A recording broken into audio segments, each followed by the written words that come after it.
Students, आज हम पढ़ेंगे आइसोलेटिंग द इंसुलिन जीन के बारे में कि इंसुलिन जीन जो है उसे हम किस तरह से अलग कर सकते हैं। अगर हम बात करें सबसे पहले इंसुलिन की कि इंसुलिन क्या है, तो इंसुलिन जो है ये एक हार्मोन है और ये हार्मोन जो है अगर हम बात करें कि ये कहाँ पे प्रोड्यूस होता है, तो ये लिविंग ऑर्गेनिजम्स के अंदर यानी कि ह्यूमंस के अंदर प्रोड्यूस होता है।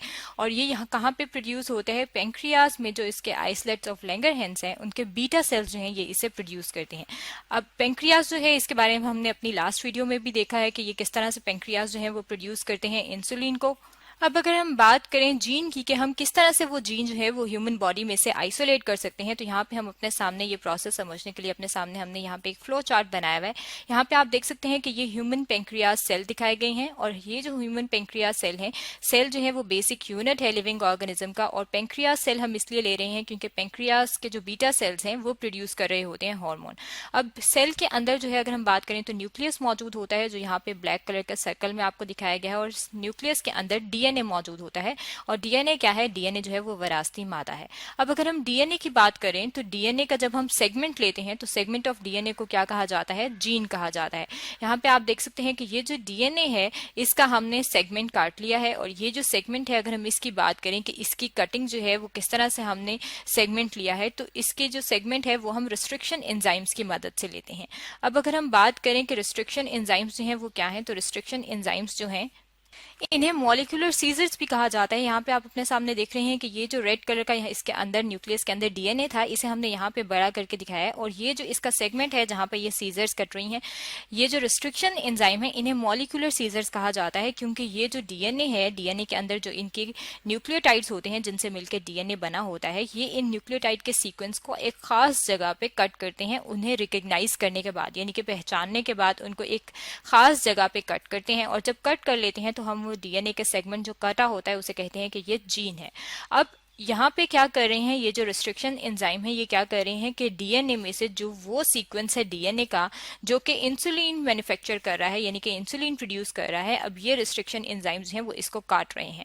यहाँ पे जो है ये जो हमने in human insulin producing gene अलग की है, ये हमने रिस्ट्रिक्शन एंजाइम्स की मदद से की है। अब ये जो हमारे पास जीन आ गई है इसको हम बैक्टीरियम के ये जो प्लाज्मिड है इसके अंदर डालते हैं। प्लाज्मिड जो है ये एक्स्ट्रा क्रोमोसोमल पार्ट होता है जो कि बैक्टीरियम के अंदर मौजूद होता है। और बैक्टीरियम का जब हम प्लाज्मिड का कुछ हिस्सा रिमूव करते हैं तो उसके अंदर हम ह्यूमन इंसुलिन जीन डाल देते हैं। और जब ह्यूमन इंसुलिन जीन डाल देते हैं तो वो रिकॉम्बिनेंट डीएनए बन जाता है।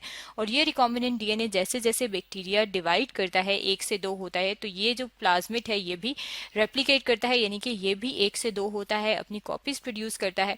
और जैसे जैसे इसकी कॉपीज प्रोड्यूस होती हैं तो ये जीन जो है इंसुलिन प्रोड्यूस करती है और जिसके बाद हम इस इंसुलिन को इकट्ठा कर लेते हैं और ये ह्यूमन इंसुलिन के तौर पे इस्तेमाल होती है। अब अगर हम बात करें इंसुलिन जीन की कि यहाँ पे तो हमने इंसुलिन जीन जो था वो पेंक्रियाज सेल से डायरेक्ट लिया था, क्योंकि पेंक्रियाज सेल से हमने उसका जो जीन था उसका एक सेगमेंट हमने ले लिया, रिस्ट्रिक्शन एंजाइम्स की मदद से उसको काटा और हमने इंसुलिन जीन जो थी वो आइसोलेट कर ली।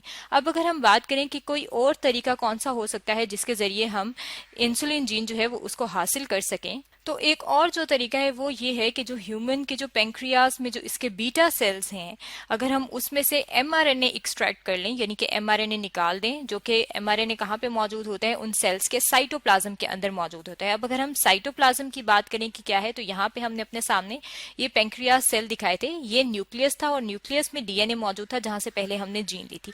लेकिन अब हम डीएनए और ये वाली इसके जो क्रोमोसोम्स हैं, सॉरी जो इसका डीएनए है उसमें से जीन नहीं ले रहे, बल्कि ये वाला जो इसमें सेल के अंदर जो फ्लूइड लाइक मटेरियल मौजूद होता है, यहाँ पे जो होता है जिसे साइटोप्लाज्म कहते हैं, जहाँ पे हमने ब्लैक मार्क निशान किया है, इस साइटोप्लाज्म में से हमने एमआरएनए एक्सट्रैक्ट कर ली है यानी कि एमआरएनए निकाल ली है। अब एमआरएनए की अगर हम बात करें कि एमआरएनए क्या है, तो एमआरएनए कहते हैं मैसेंजर आरएनए को। आरएनए की 3 टाइप्स हैं, उनमें से जो एक टाइप है वो है मैसेंजर आरएनए। यहाँ पे जो आप अपने सामने इस डायग्राम में देख रही हैं ये मैसेंजर आरएनए है।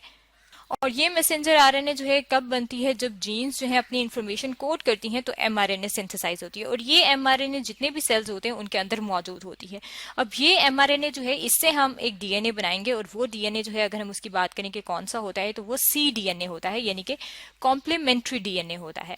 अब कॉम्प्लीमेंट्री डीएनए जो है वो इस एमआरएनए से कैसे सिंथेसाइज किया जाता है कि इसकी सिंथेसिस के लिए एक एंजाइम इस्तेमाल होता है और वो एंजाइम कौन सा होता है? वो होता है रिवर्स ट्रांसक्रिप्टेज एंजाइम। एंजाइम। यहाँ पे आप देख सकते हैं कि ये जो है रिवर्स ट्रांसक्रिप्टेज एंजाइम मौजूद होता है। अब ये जो रिवर्स ट्रांसक्रिप्टेज एंजाइम है, अगर हम इसकी बात करें कि ये किस तरीके से काम करता है, तो ये क्या करता है कि ये एमआरएनए को एज अ टेम्पलेट लेता है, यानी कि एमआरएनए जो है वो टेम्पलेट के तौर पे काम करेगी। और जब ये टेम्पलेट के तौर पे काम कर रही होती है तो यहाँ पे एमआरएनए के पास भी सीक्वेंस मौजूद होते हैं।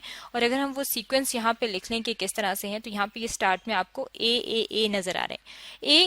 ए जो है यहाँ पे ये न्यूक्लियोटाइड्स को शो कर रहा है। और अगर हम एमआरएनए की बात करें तो इसमें 4 मुख्तलिफ किस्म के न्यूक्लियोटाइड्स मौजूद होते हैं। और इसी तरीके से डीएनए में भी ये 4 न्यूक्लियोटाइड्स मौजूद होते हैं। अगर हम बात करें कि डीएनए में वो 4 न्यूक्लियोटाइड्स कौन से होते हैं, तो वो होते हैं एडेनिन, थायमिन, साइटोसिन और गुआनिन। अब एडेनिन जो है वो हमेशा थायमिन के साथ पेयर बनाती है, और सी यानी कि साइटोसिन जो है वो गुआनिन के साथ पेयर बनाती है। अब जब एमआरएनए को एज ए टेम्पलेट इस्तेमाल किया जाता है तो उसके कॉम्प्लीमेंट्री जो है, यहाँ पे आप देख सकते हैं कि ये जो पिंक कलर का नजर आ रहा है, यहाँ पे एक स्ट्रैंड सिंथेसाइज होता है, एक स्ट्रैंड बनने लगता है। यहाँ पे ए जो है उसके साथ यहाँ पे आप देख सकते हैं कि ये जो cDNA बन रहा है पिंक कलर का, यहाँ पे थायमिन आया है, यानी कि कॉम्प्लीमेंट्री पेयरिंग बन रही है। इसी तरीके से अगर हम कहें कि यहाँ पे सी है, अगर साइटोसिन है, तो हम कहेंगे कि ये जो एमआरएनए है यहाँ पे क्या चीज होगा, एमआरएनए में जब सी होगा तो जो डीएनए कॉम्प्लीमेंट्री सिंथेसाइज हो रहा है वहां पे गुआनिन ऐड होगा।